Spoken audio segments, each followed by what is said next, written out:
He records the basic facts of the life and death of Jesus of Nazareth, including being crucified under Pontius Pilate, and then that there were reports that he had appeared to many after being resurrected. So there's a whole... Right, but there's reports of Bigfoot. Well, right. You might want to say that that's called a category error, if nothing else. Well, this conversation between Joe Rogan and Stephen Meyer is a masterclass in how to talk to non-believing people about the Christian faith. Now, I want to highlight a few things as we go along, so let's check it out. For God is an inference to the best explanation. Now, so I tend to take an evidentialist and philosophical approach to the kinds of questions you're asking, including the question about why believe the other parts of the Bible, not just about the creation of the universe, but about the historical witness of Jesus Christ, or the Exodus, or things like that. And there I would say my general answer is that I have a strong avocational interest in the historicity of the Bible as one can test it based on external sources of historical evidence from documentary historical sources and archaeological sources. So just a quick thumbnail, and in a way I'd prefer not to go too deeply into this because I'd rather talk about the ID and the God stuff. And I have Jewish colleagues, Muslim colleagues, agnostic, non-religious theists who all agree with me about the scientific evidence and what it points to, and then we have different discussions about the religious I want to know your thought process. Okay, so my thought process. So, crucial event in, for example, the New Testament is the trial and death of Jesus of Nazareth and subsequent resurrection.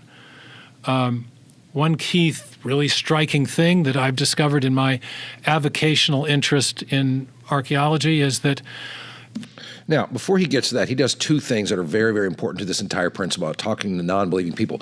Again, keep in mind when you're not talking to other believers, that's a different conversation. But when you're talking to someone who doesn't believe, he does two things really, really well. He's going to do throughout the entire thing. The first one is he kind of backs off his own authority. He keeps it, because he is a scientist and he's a brilliant man. He is he's not a professor of philosophy. He's a PhD in the philosophy of science from Cambridge. So that's his area of expertise. But he keeps saying that, he has a kind of almost like a hobby type interest in historical developments in the Bible. And so on one hand, he obviously knows a lot about it, but on the other hand, he's saying basically, I don't know certain things. So if you do have questions, always remember this. If you don't know, say so. That's a critical thing. But the other thing he's going to do is he's going to push things to the objective sources. It's not so much about your own personal belief system, which is fine, or your personal experience, because he does talk about that. But here he starts getting into the objective things outside of our own lives. And that's very, very key to helping people understand why we believe. The 5 or 6 leading figures, most important figures in that trial narrative, which take up about a quarter to a third of the 4 Gospels, have all been independently attested by archaeological inscriptions in the last 50 or 60 years. There were some construction workers working in Caesarea Maritima in Israel in 1960-ish, turned over a big slab of rock, and on the back was an inscription from Pontius Pilate listing himself as the governor of Judea with a tribute to Tiberius Caesar. Significant because in the Gospels, the ministry of Jesus is reported to have occurred when Tiberius was the Roman emperor, Pilate was the governor, and we know all about in the trial that the key role that Pilate played. Recently, and what year was this attributed to? Well, it's attributed to the period of time in which Tiberius was emperor. So I think that was 15 through to 30. I can't remember the end of his emperorship, but it's the time mentioned in the New Testament as to when Jesus did his thing, and you have recently Well, and this on the Pontius Pilate thing, and I've got to see in the museum there in Israel that is a real thing. That for a long, long time there were a lot of skeptical scholars that said Pilate really wasn't there. There's no outside evidence outside the New Testament that he was really who the New Testament claims he was. But then they uncovered this stone that said he was that person, and so that kind of flipped the script on the entire skepticism thing. And there's a lot of that kind of stuff. If you ever go to the Holy Land, which I wish you could, you will look around and you will think to yourself, whoever wrote the New Testament, this is eyewitness testimony. You'll just kind of put that together. Even if you're a skeptic, even if you're someone that's not necessarily a Christian, just in good faith observation, you would think that. And that's the kind of stuff that he's talking about. In Jerusalem, under the traditional site of the high priest, was discovered a stone ossuary bearing the name of Caiaphas and Caiaphas ben Joseph on two sides of an ornately decorated ossuary containing the bones of someone who was reburied by this practice that the Jews undertook during that unique period of time from about 20 BC to the destruction of the temple. So you have multiple figures from that key event who have been independently attested and established in that time period. Herod Antipas, we know from his coins and his building projects. Jesus himself, Peter, Annas, the other high priest. So you have these multiple lines of external corroboration for this really important account. And then you have external sources like Josephus and Tacitus. So there's a weight of external corroborating evidence supporting the historicity of these narratives. And that gives you, I think, a good reason to take the narrative seriously and to evaluate their other claims. It's, in fact, a level of corroboration that I think is almost unprecedented for any document that old. And that's great language. Keep people going to just corroboration that where you can reasonably take these accounts seriously. And I like the way he's just kind of placing that in front of, because that's something that anybody that's halfway reasonable can relate to. So that's corroboration in terms of the narrative of the stories, or corroboration in terms of the historical figures being real? both. In Josephus, The narrative of the stories being the resurrection of Jesus? reports of same. You find reports of there's two different texts of Josephus, one that was likely doctored by medieval Christians that historians rightly regard as too affirmative in his expression of belief in Jesus of Nazareth, and one that came to us through the Arabic world, where the Josephus text is much more credible, where he records the basic facts of the life and death of Jesus of Nazareth, including being crucified under Pontius Pilate, and then that there were reports that he had appeared to many after being resurrected.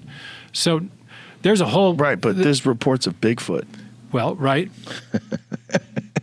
You might want to say that that's called a category error, if nothing else, because Bigfoot, obviously, yes, people claim to have seen them, but we're not talking, that's not how you do history. We're talking about someone who's gone on record as saying things, many people who were in the audience, and historical corroborations all around. That's not quite the same, but when you're talking to people, they may throw things out like that. We need to be prepared for that. But here's another key thing he does. Not only does he go to the objective history kind of stuff, he goes to the resurrection, and that is absolutely key. I believe that all Christian belief kind of starts there and works its way out. But we have You know, I mean, I love human your being, I love particularly back then. Yeah. Where there's no real access to universal information like the internet. There's no real. There's no libraries. Like where are you getting all your information from? Right. So you have one of the best formats in all of Talk Anything, because you have these long form discussions. But I think even this format will not lend itself to being able to wrestle the question of the Right. No, historical I don't think we're going to wrestle it. I just want to know why you. Right. So I think there are three great scholars who have addressed the question of whether or not actually four. One is Wolfhart Pannenberg, the great German theologian, historian. One is William Lane Craig. One is N.T. Wright with his magisterial tome, The Resurrection of the Son of God. And the other is Gary Habermas. And there are numerous questions that come up in evaluating all this different type of historical testimony regarding that seminal event, if true, in human history. Right. And I've done a deep dive on that stuff, and I'm convinced that the resurrection of Jesus Christ happened as a real event in history. Because people said it did. Well, because of the various forms of testimony. Well, people say pretty much everything that happened in history, that's how we know about it. People said it happened. So yes, but it's the same kind of corroboration that you're looking for. That we have, the historical evidence we have coming down to us from this day. Now, I may be wrong in that. I'm not, as a scholar, arguing on that about that myself. But it is your personal belief. But it is my personal belief, and I would tell you I have reasons to believe that are well considered, and they are reasons not of subjective experience or subjective experience alone, but the reasons that are derived from having examined very detailed historical analyses of the relevant data. And that's probably as far as we could take something in a discussion like this, but I do affirm that belief in such an extraordinary event should be well grounded in historical evidence and not something that we just believe because we want it to be true. Well, is it historical evidence or is it historical statements of people who were discussing a thing that may or may not have happened that might have been legend? Well, much historical evidence is also historical statement. It's testimony, sure. Eyewitness or otherwise. Right, but this is an extraordinary event, right? You're talking about a resurrection of a person who died and came back and was the Son of God. This is a big claim. Yeah, it is a big claim. What historians must do is evaluate the reliability of historical testimony if what's coming is historical testimony. Mm-hmm. One piece of historical testimony that's always been extremely compelling to me is the testimony of James, who is mentioned in the New Testament as one of the witnesses to whom Jesus appeared after the alleged resurrection event. He was also mentioned earlier in the New Testament as one of his brothers or half-brothers, depending on whether you're a Protestant or a Catholic Christian, how you view that. But he was mentioned as one of his own family members who did not accept his crazy messianic claims, and he did not believe in him. But something changed James's mind. We later find that he becomes the leader of the Jerusalem Christian church, the early Jewish believers in Jesus. Mm-hmm. And there's, but we also then know from Josephus that James was stoned to death, martyred for his witness to the resurrection. Now, there's a kind of very simple argument, but it goes back to one of the early Christian writers, Eusebius, saying that people will lie to get out of trouble. They do it all the time. We see it in our politics. But people don't lie to get into trouble. We're just assuming that they would let him lie or do anything to get out of trouble. There were many early Christians who died claiming to have seen the resurrected Jesus. But in the case of James, we know that he expressed that testimony, and we know it from an external to the Bible source, namely Josephus. What do you think of... So I think this is an example of, okay, here's an historical claim. How can we evaluate the reliability of that witness? People will give their lives for an abstract philosophy that they believe to be true. People do not give their lives for a factual claim that they know to be false. That's lying to get into trouble. That's true, but we don't know what James' mental state was. We don't know if James was schizophrenic.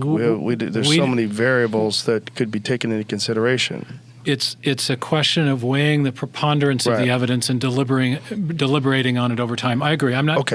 I understand. Claiming that in sharing these things that I will. No, I'm happy you are sharing them. Yeah, I'm happy you are sharing them. You're just getting an insight into my thought processes. That's I'm all very I'm much concerned to. I'm a philosopher. Okay. Alvin Planning's great work was Warrant and Proper Function. We say that philosophers say knowledge is justified true belief. Knowledge is justified true belief. That's what you want to think about in terms of why you believe when you're communicating to other people. So we all have lots and lots of reasons why we believe. It's personal experience. Jesus delivered me from this. He forgave me for that. There's all kinds of things that we have. But when we're talking to people who don't have our natural bias, a belief, you want to provide corroborating evidence that goes beyond your own personal experience. So that way they can assess. And to Joe Rogan's credit, he processes that stuff and asks about it and does get into it. And you need to know, by the way, that the going scholarship right now is that because people don't lie about things they know aren't true, most scholars do believe that the apostles believed that they saw the risen Jesus. They may not believe it themselves, but they believe they did believe. Now, when you see all this, it can be kind of overwhelming, all this kind of information. Do I really have to know all that? I'm not a PhD from Cambridge. We've developed a cartoon that sums up very well the kind of evidence that he's talking about. And I think it can, if you just remember the things that are in this video, it can help you in your interactions that you have like this in your own life. Thanks for joining us. Be sure to like and subscribe. We'll see you next time.